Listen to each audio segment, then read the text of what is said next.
امرأة كبيرة في العمر وفقيرة، وتملك 7 بنات، وتملك بيت من طين.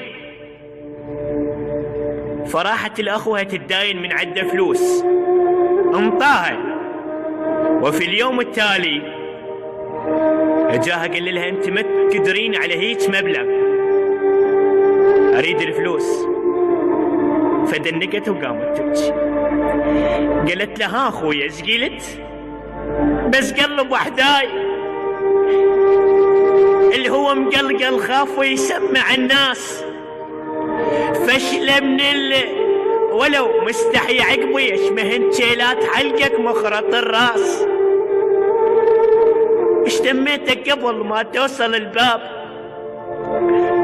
وطلع لك هذا الاسم الجو القواس. قلبي طلع لك بيده بستان، حسبالي جبت لخيتك ورد ياس.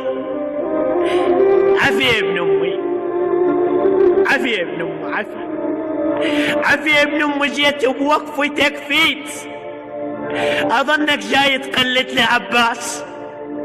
الرفع راس الخواته وانت ما عيب وقفت، وانت ما عيب وقفت بس هيك عالراس. تلقيت غصن بي 7 حمامات، وانت منين ما باوع لك صرت فاس. ولك حليب ام البنين شلون الاقي؟ وفرك راس خشمك وفرك الصاص. الذب